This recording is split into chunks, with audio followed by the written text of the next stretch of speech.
welcome this afternoon to a wonderful lecture. Dr. J. Michael Francis received his PhD in history from the University of Cambridge. From 1997 to 2012, he taught at the University of North Florida, where he is professor and chairman of the history department. In August of 2012, he made a big move and moved to St. Petersburg, joined the department there as the Ho Family Endowed Chair of Florida Studies in the Department of Florida History. He's published numerous articles on the history of early colonial New Granada, which is modern-day Colombia, and on other topics. His most recent book, entitled Murder and Martyrdom in Spanish Florida, Don Juan and the Guayal Uprising of 1597. It was published in 2011 by the American Museum of Natural History. Presently, he is completing his next book project, The Martyrs of Florida. In 2011, U.S. Secretary of Interior Ken Salazar appointed Dr. Francis to the St. Augustine 450th Commemoration Commission, in addition to his numerous awards that he has received. It is my pleasure to introduce the distinguished professor, Dr. J. Michael Francis. Thank you. Thanks, Tony. Thank you so much. Wow, what a pleasure to be here. I've never been in this church before. Stunning. I drove up and wow, incredible. Am I mic'd? Am I okay for that? Everyone can hear me? Okay. This is an exciting time to be working on colonial Florida history, in part because of a series of commemoration moments, this year running all the way through 2015. Anyone know what these commemoration moments are? Beginning this year, not the Maya Baktun ending, should we survive the Maya Baktun ending in December. There are 4 significant commemoration moments in Florida related to the colonial era. Any idea what is approaching? Quin-centennial. So when's that? Next year?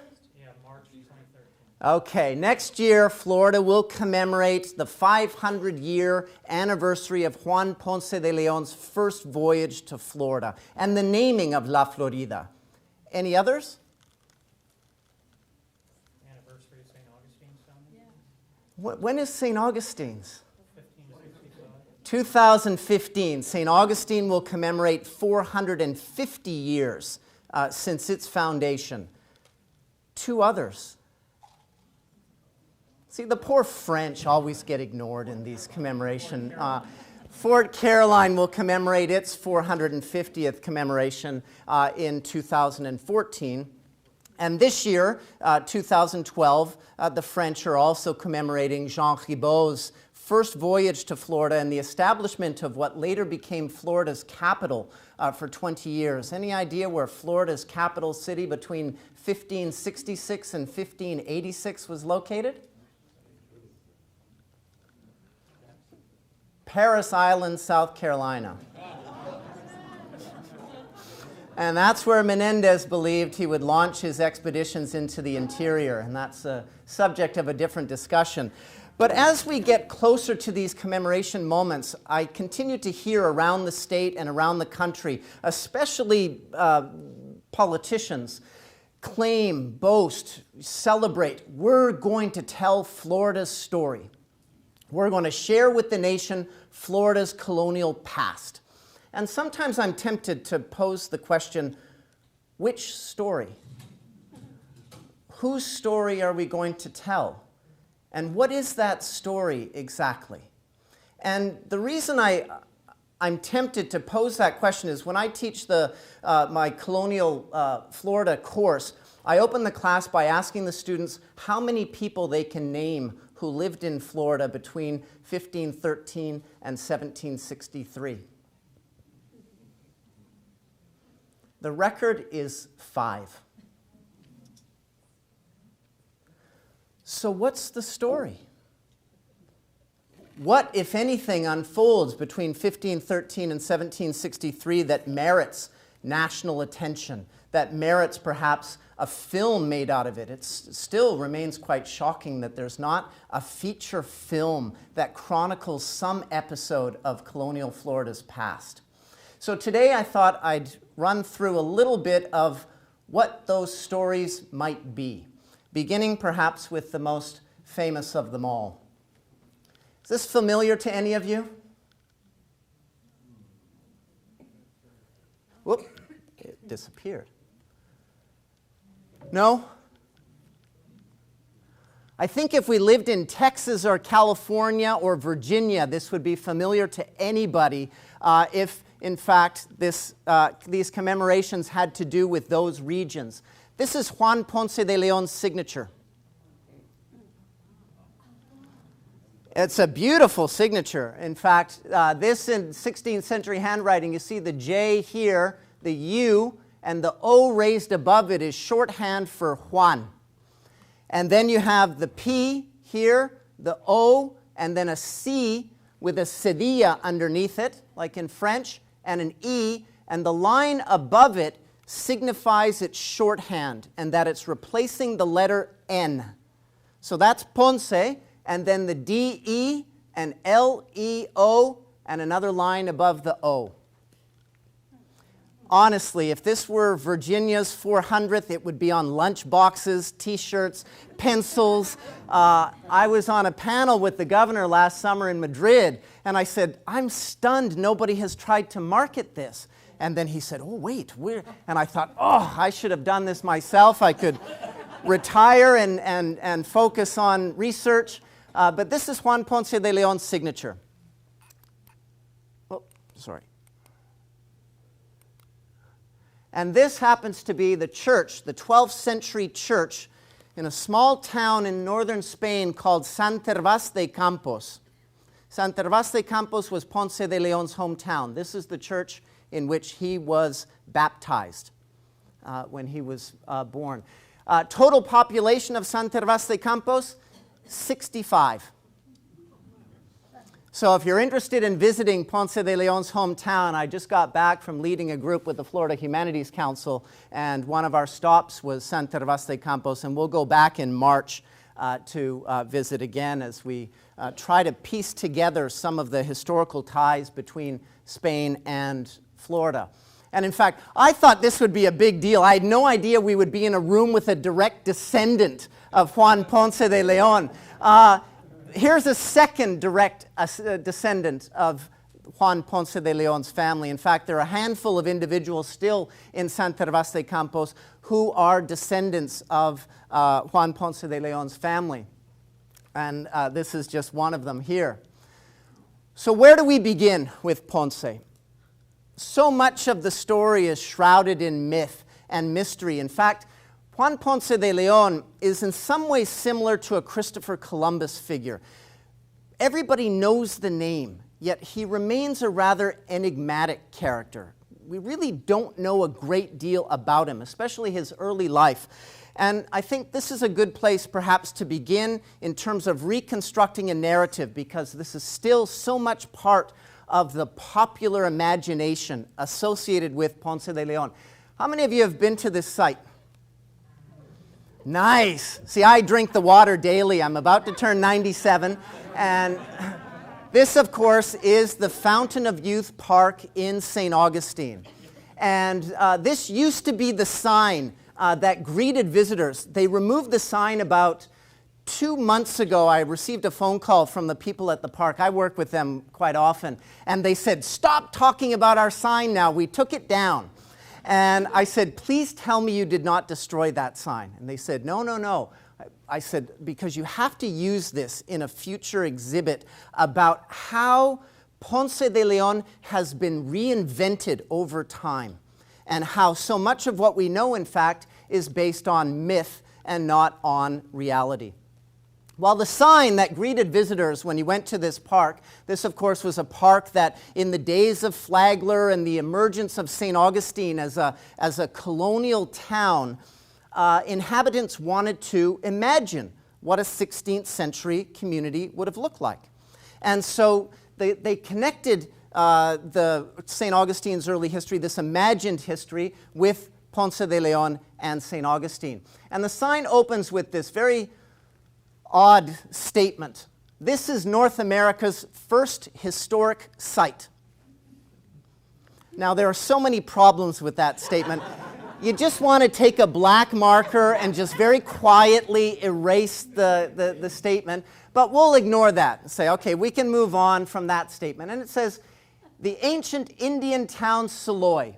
Here Ponce de Leon came ashore to landmark and record for all time the first moment of our nation's history, the discovery of North America. True or false? Why is that false? Yeah, you don't think the residents thought, thank goodness you've arrived. We've been waiting to be discovered since that silly bridge flooded so long ago, and you found us. Congratulations, Juan Ponce. Yeah, that's probably problematic, somewhat problematic. Anything else? Oh, the landing spot. Okay, did he in fact land there? And this, of course, has been the claim. And I promise you, if you want to follow interesting debates, mudslinging, and fights, read newspapers from Melbourne and Cape Canaveral, St. Augustine, and Jacksonville.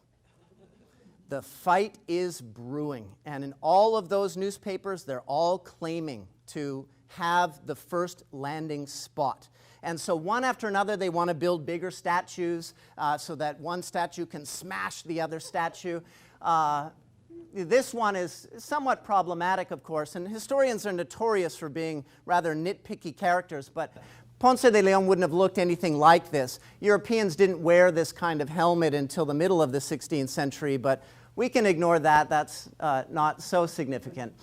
Well, it also claims what the visitor will do. The visitor will view the Ponce de Leon landmark cross establishing the Spanish claim to all of North America. Well, that too. The cross is not from the 16th century. The cross is a modern cross. It dates back to the start of the park at the late 19th, early 20th century. In fact, the spring that's there didn't even exist there in the 16th century. That string is, in fact, a product of modern dredging and the transformation of that landscape. Stroll through the excavations of the original colony, St. Augustine, and its first Christian burials. Well, we can give that a half-truth. In fact, that piece of property is, in all likelihood, the spot not where Ponce de Leon landed, but where Pedro Menendez de Avilés landed in 1565. So it is an important site in terms of its historical significance for St. Augustine. The unique moving life-sized exhibits of the site's Indian town and the historic landing of Ponce de Leon. This is where the fight's brewing. And this is where, I think, and last week alone, there were 3 separate newspaper articles in 3 separate places claiming to be the original landing spot for Ponce de Leon. Well, and I constantly get emails from people saying, will you please correct them and tell them that we have the right landing spot? The reality is we will never, ever, ever, ever, ever, ever, ever, or even ever know the precise landing spot of Juan Ponce de Leon in 1513. Never. So where do the claims come from? And this is what makes the whole discussion so interesting. Because the original logbook from Ponce de Leon's 1513 expedition has never been found. We don't have it. All claims are based on later sources. In fact, most claims are based on a chronicle that was published more than 70 years after this expedition. After Ponce de Leon's death, in fact, in the early 17th century. So where do the claims come from? Well, one claim comes from an expedition conducted by an amateur historian, a navigator, who in the 1980s wanted to reconstruct Ponce de Leon's journey from San Juan, Puerto Rico, to Florida. And he used this 17th century chronicle to reconstruct this voyage. and he claimed that the farthest north he could get was Melbourne Beach. Therefore, Melbourne Beach is the landing spot. That's Melbourne Beach's claim. St. Augustine's claim rests as well on this 17th century chronicle, because the chronicler claimed that he had access to the original 1513 logbook.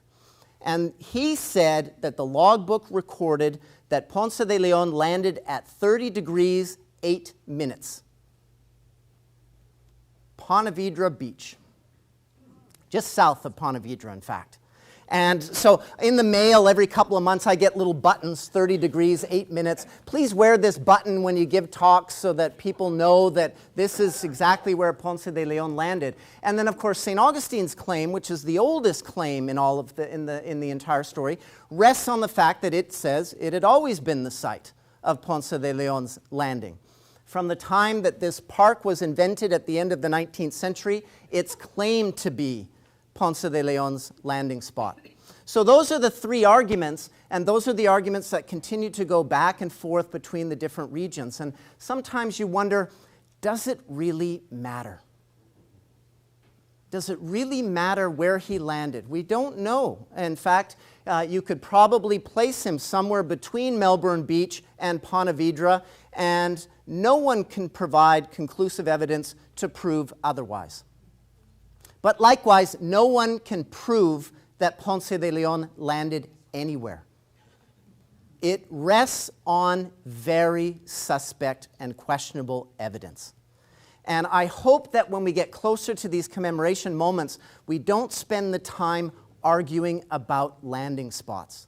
Because I think it takes away from, I used to say, as I came to Florida as an outsider, I'm actually Canadian by birth, and if somebody had told me you're going to become a colonial Florida expert, I would have thought, what did I do wrong to condemn myself to studying colonial Florida? What is this? And I used to say a couple of years ago that colonial Florida's history was as interesting as any part in the country. And I'm now just unapologetic about saying it is more interesting than any region in the United States. But it is also one of the least understood, one of the most poorly studied. And this is something I think that I hope the commemoration moments become more about that. Because, you know, watching what happened in Virginia for 2007, Virginians all claim Jamestown. Florida is still very segregated. St. Augustine fights with Pensacola. St. Augustine fights with Melbourne Beach, and it's disputing with Ponte Vedra now. It hasn't become a broader Florida story yet. And I hope for the sake of understanding of this place that most of us love so much, that we can move beyond trying to find something that cannot be determined. And if anybody claims that they know exactly where Ponce landed, it is invented. There is no archaeological proof, and you have to trust an account written 70, 80 years after Ponce de Leon's death. So until we find that original logbook, I think we have to be very cautious about such claims. Then the final statement, refreshed from the prehistoric Indian spring, Ponce de Leon believed was his fountain of youth. The most important foundation myth in the United States. Everybody knows it. It's now a FedEx commercial. You find it on episodes of Seinfeld. Everybody's heard of this story.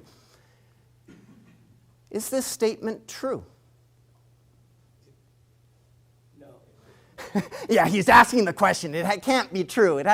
Ponce de Leon was never, ever looking for the fountain of youth. There is not a shred of evidence in either of his contracts, his 1511, 1512 contract, his subsequent voyage to Florida in 1521. None of his contemporaries, none, not a single source makes reference to a fountain of youth. Yet it is inextricably tied to Florida and to Ponce de Leon. Why?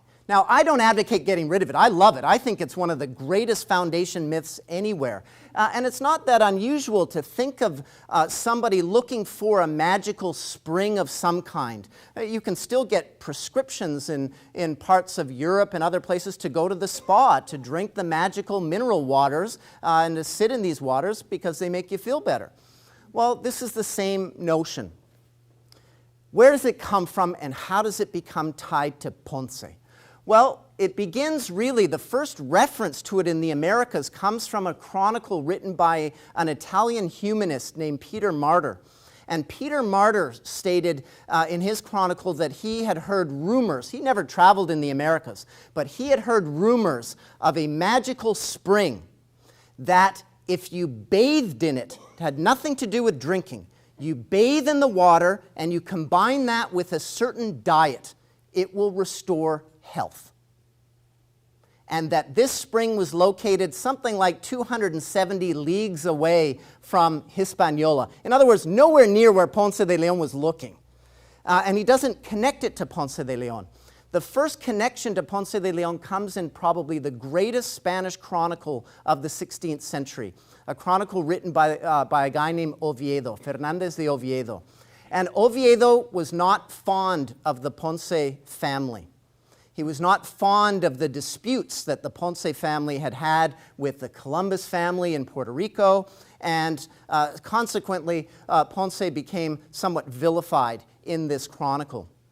And in the chronicle, he said, Ponce de Leon was a foolish man.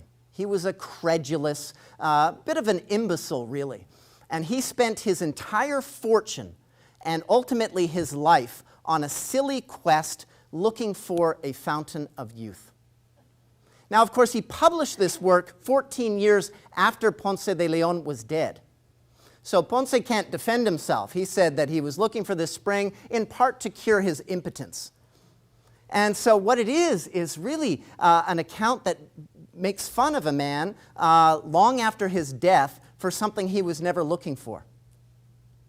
And so that story became, it spread as more people read it, and eventually it transformed from myth into history. So much so that by the early 17th century, when the second major chronicle was written, that statement was simply pulled out of Oviedo's early chronicle, and it became part of history, that Ponce de Leon ventured off in search of the fountain of youth. And it stuck.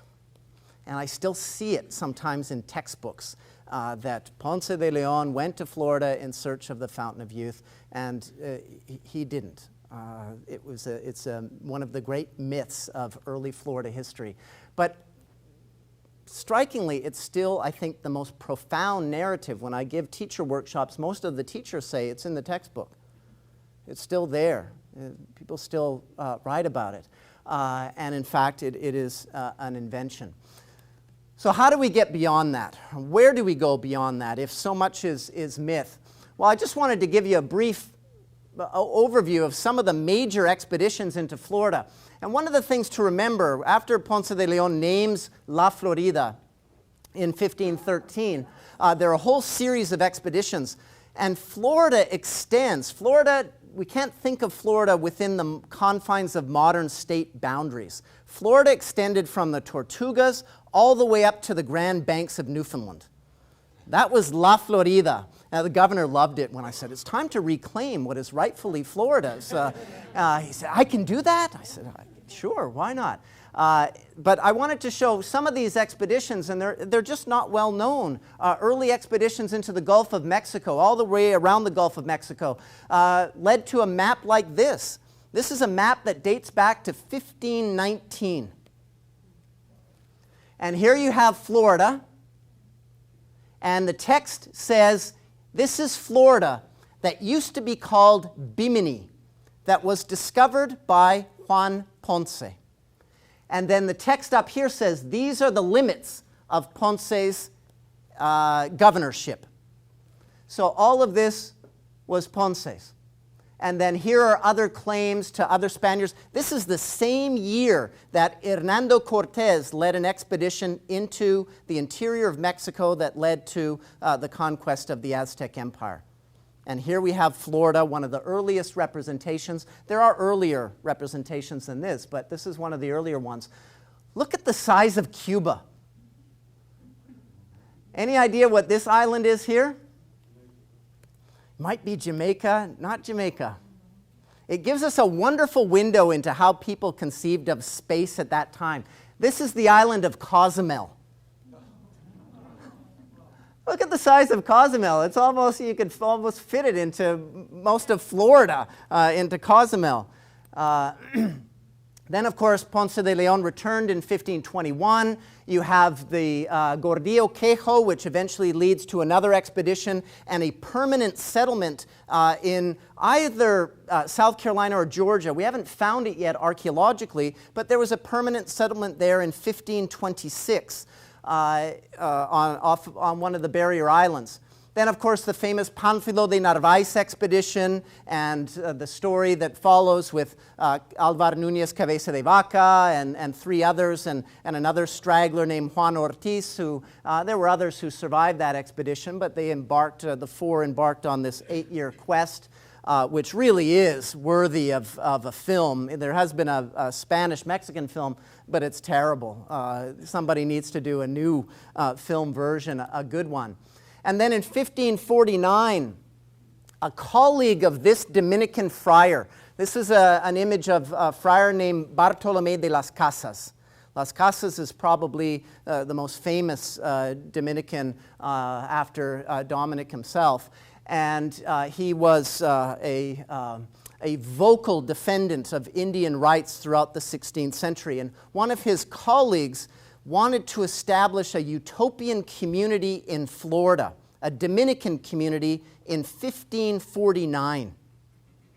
And his name was Luis Cáncer. Is that familiar to any of you?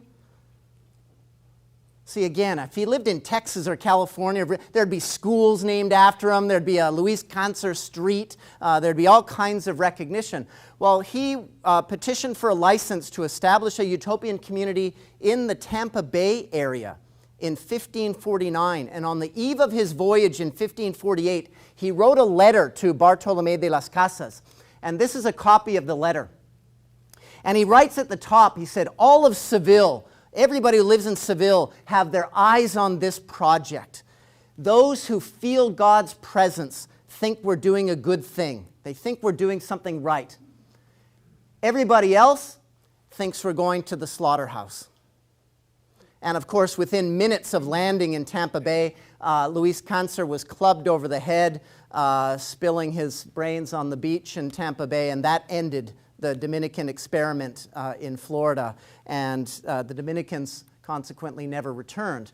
Then, of course, you have the Luna expedition in 1559 in Pensacola through 1561. You have, I have the order out. You have this remarkable expedition by Hernando de Soto between 1539 and 1543. And of course, Soto ends up at the bottom of the Mississippi River. And then you have the French coming, you have the Fort Caroline in 1564, and then ultimately you have Pedro Menendez de Avilés in 1565 establishing St. Augustine. I do a different lecture, maybe for another time, on why would Menendez, after all of these failures, why would he agree to this venture? After so many previous people failed. This, in fact, is one of the direct descendants of Pedro Menendez de Avilés. He holds one of the finest archival collections related to Florida in the world. Private collection. So one could spend years. So there's hope in terms of reconstructing this history. And this is why I drink the Fountain of Youth water, because if you study colonial Florida history, one of the sad realities is you have to leave Florida. The best material for colonial Florida history is not in Florida. It's outside of Florida. It's in Spain, France, Mexico, Cuba, Colombia, Malta, Italy, England.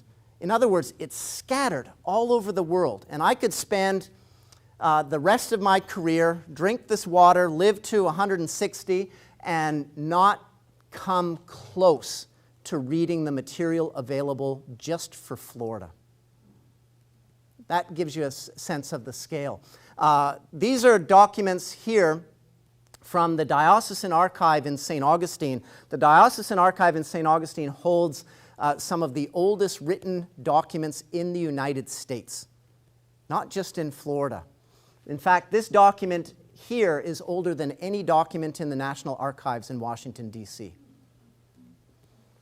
And I hate to repeat this, but honestly, if this were a document about Virginia or Texas or California, it would be in a national museum.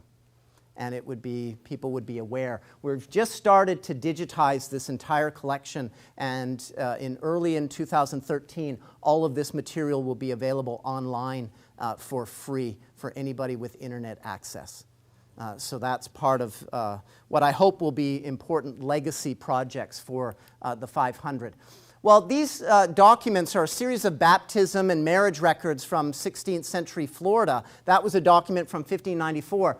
They don't tell us a great deal, but they do give us a unique window into perhaps some possibilities for further research, and they certainly provide some surprising evidence.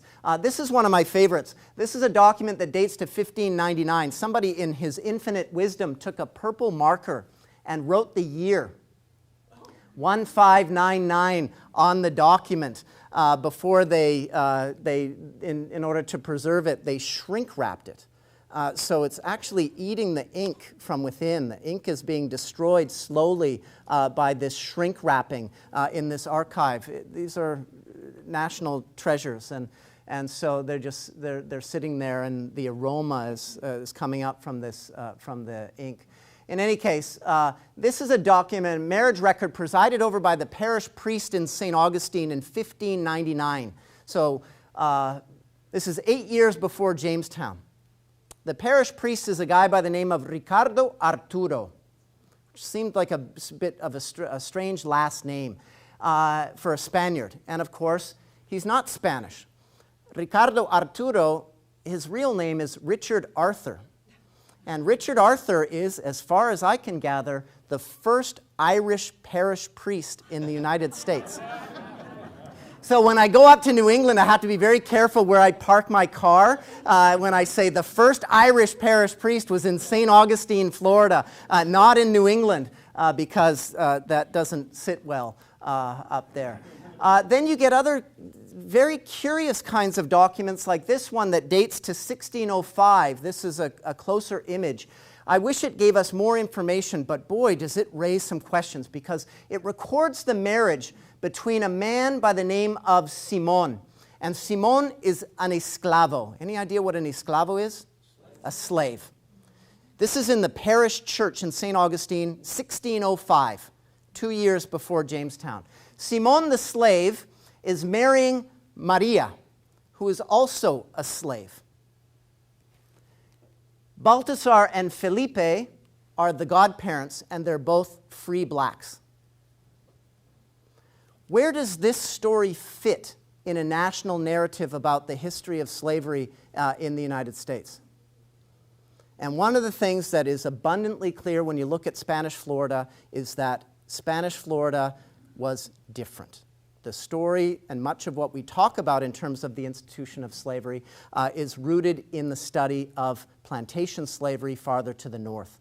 And I think it's, to me, again, it's quite shocking that a place like Fort Mose, which was established in the 18th century, the first free black community in what becomes the United States, the Underground Railroad ran south long before it ran north, and it ran to Florida and to Fort Mose. And that site, it's quite sad. Most times I visit that park, it's empty. There's no one there. I'm just still stunned that it's not a place that school kids from across the country aren't visiting. And still to this day in St. Augustine, the trolleys don't take you there. And it's, again, quite lamentable. This is, of course, the home of the single greatest repository of Spanish Florida documents, and before you leave, there's a waiver you have to sign that will guarantee that you will visit this place at some point before you depart from this world. This is Seville, Spain. And Seville holds the single greatest repository. I could work again. This is the area, the research area in the archive. This is where I take students every summer, and we work on colonial Florida-related subjects. And we could just work in this archive alone for the next 5 or 6 decades and not finish just the Florida material, just at this one archive. So it's really quite an incredible place. The Spanish have done something that I hope we model a little bit more, especially some of the Florida material. They're digitizing archival collections and making them available for people who have internet access. Now, if you told me this 20 years ago, that Spain was going to be a global leader in this, I would have said, no way. Not a chance. It's going to be the US, or it's going to be Great Britain, perhaps Canada. It won't be Spain, and it won't be France. And boy, is it nice to be wrong when you really want to be wrong in this. And Spain has been a global pioneer in this. I think their compromise to making all these records available online is they said, let's create a website that's so unbelievably difficult to navigate that nobody will find a document, even if they look. And they succeeded. They did a marvelous job creating a website that is probably the most user-unfriendly website I've ever had the pleasure of working with. But just to show you what it would take to get to Pedro Menendez de Avilés' contract, 1565 contract with King Philip II of Spain. This is what you'd have to do. You'd click the advanced search button. You'd get to a page that looks like this. Then this lists the series of archives that have documents available in them. That archive in Seville, just to give you a sense, they've been working on this project since the 90s. They've digitized about 12% of their collection. 90s, full time, 12%. So they won't finish anytime soon. So you type in Menendez's name. Then you get to another page with a whole bunch of... I've never tried to calculate the number of pages just doing the Menendez search, but it's probably in the tens of thousands of pages just for him. And that's where somebody's marked it. So he appears in scores of other documents that haven't been marked by somebody who put this thing together. The next page gets you to the first page of the contract. And then you have to get to another page which lists all kinds of useless information. And then you click on the look at the images. And there's the first page of his contract. So you can do things now with internet access that 15 years ago you could only do at a handful of institutions in the world that had copies of this material on microfilm. And now I can teach students. I started a program at UNF back in 2006 to teach students how to read 16th century Spanish paleography, it's called. As you know, the governor recently announced that this was a critical skill for all. No, he didn't argue that this was a critical skill. But students learn how to read the 16th, and then they get to work with the original documents themselves instead of other people's translations. Then finally, how much time do I have? A couple of minutes? Okay. I just wanted to run through some of the other documents that might give us some clues as to the kinds of incredible histories that await, I think, more exposure. I'm secretly writing a book about dead Floridians I wish I could take to the pub. And it's all about 16th century Floridians I encounter that I just wish I could take out for a pint somewhere. And this is one of them. There's a whole list, but this is one. Do you recognize the signature here? Any name come out? Doña Maria. Below that it says cacica. Any idea what a cacica is? She's an Indian chief. This is a letter that Doña Maria wrote to King Philip II of Spain on the 20th of February, 1600, 7 years before Jamestown. Doña Maria wrote better than any Spaniard in St. Augustine. On several occasions, she and her allies spared St. Augustine from some terrible crop years at the end of the 16th, beginning of the 17th century. She was one of the most powerful individuals, not just Indians, not just women, one of the most powerful individuals in Florida in 1600. And a figure, again, who's largely forgotten. You only wish, imagine if this had been Pocahontas' signature. I mean, it would just be everywhere again. And it's Doña Maria, and so nobody knows about her. You get things like this, which is a rendering of the Appalachian Indian ball game. This was for all intents and purposes, the net that they used in this ball game, and Spaniards would bet on this game constantly, make some money. And then, of course, a whole series of incredible maps. Some maps. This is one of my favorite maps that I wanted to show you. Dates to about 1600, 1601 perhaps, and shows just some remarkable features about Florida that raises, I think, a whole series of interesting questions as well. We don't have much time to go through it, but what it is a map that has a rendering. I don't know if you can see it very well, but any idea what this is right around your neck of the woods? A little bit farther to the south? Boca Raton.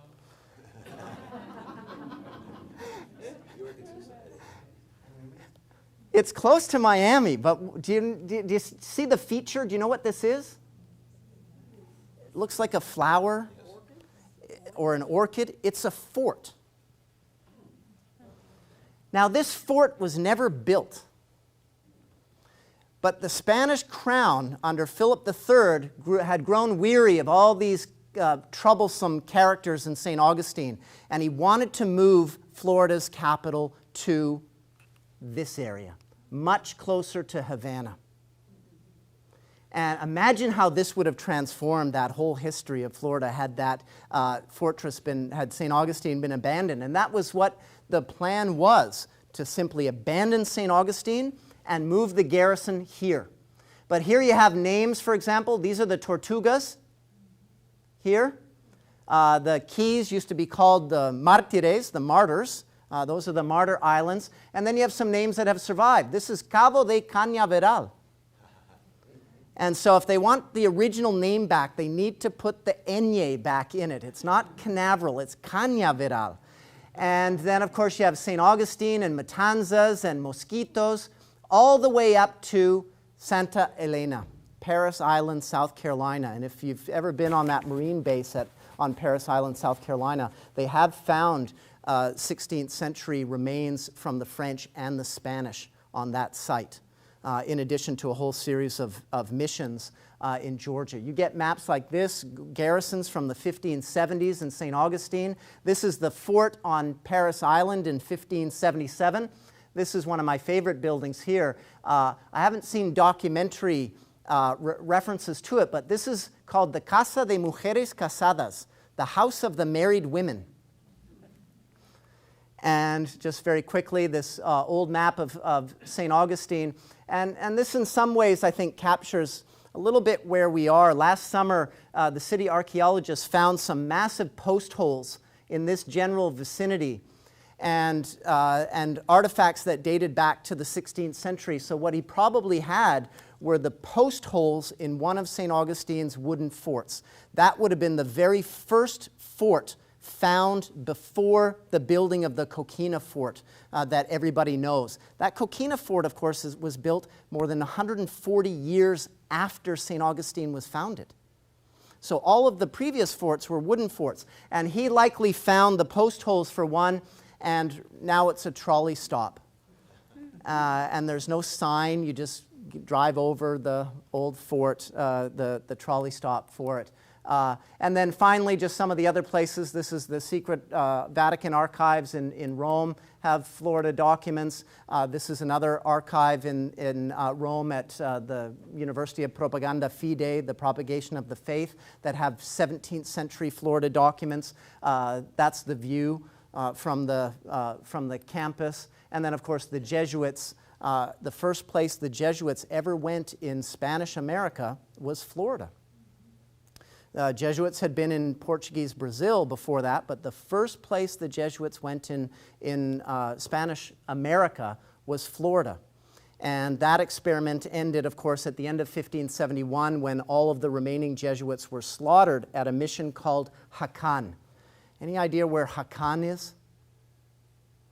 Chesapeake Bay. So the very same people who encountered the Jamestown folks in 1607 probably had within their communities living members who remembered the Jesuit missions in that location in 1571. So this notion that we have that the Jamestown moment is this first encounter is in fact a great invention. It's not. In fact, there are multiple encounters long before the Jamestown encounter. And in fact, it is likely that some of those people remembered the Jesuits, and certainly some of them had had interactions with Portuguese and Spanish and possibly Italian and French mariners long before the English arrived. So on that note, I think I'm probably over time, and so I'll stop there and be delighted to answer any questions that you have. Yes? How did the Menorcans fit into this? The Menorcans, of course, come much later. They're 2 centuries later under British, after Spain transfers Florida to Great Britain in 1763. The Menorcans arrive with the English. They're recruited to work in places like New Smyrna. Yes. Yes. That's where they started, but they wound up in Bolano. That's right. That's right. So that story, in fact, unfolds almost 2 centuries after this story. Yes. And the shape of Florida doesn't show it to come as far as Lake Okeechobee. I mean, Lake Okeechobee or either St. Petersburg Bay or something, according to that diagram that you Yeah. showed, looks like either St. Petersburg, but where would be a Lake Okeechobee if they didn't? How awesome is Lake Okeechobee? There we go. And of course, in the 16th, 17th century, it was not called Lake Okeechobee. This, in fact, was called La Laguna de Miami, Miami Lake. And that's Miami. So you have one of the, and this isn't the earliest reference to Miami, but it's one of the earlier references to Miami, long before there's a Miami down here. What's the other circle above it? But who knows? Is it supposed to be Lake George? This is the St. John's River because it runs, the river used to be called, well, the French called it the River May, the Spanish called it San Mateo, and then, of course, later it becomes the St. John's. And this is the St. John's here. It has a very odd route in this map. What's clear from this and other maps, by 1600, even though Spaniards had been in the peninsula for almost a century, they knew the interior very poorly. Most of their interest, and this map gives a very good indication. They knew the Atlantic seaboard quite well. There were Franciscan missions up in Georgia and, of course, the settlement up at Parris Island. And what this map actually also includes are barrier islands and sandbars. Because one of the things about Florida that's so important to remember is that the treasure fleet embarked from Havana and sailed up this route.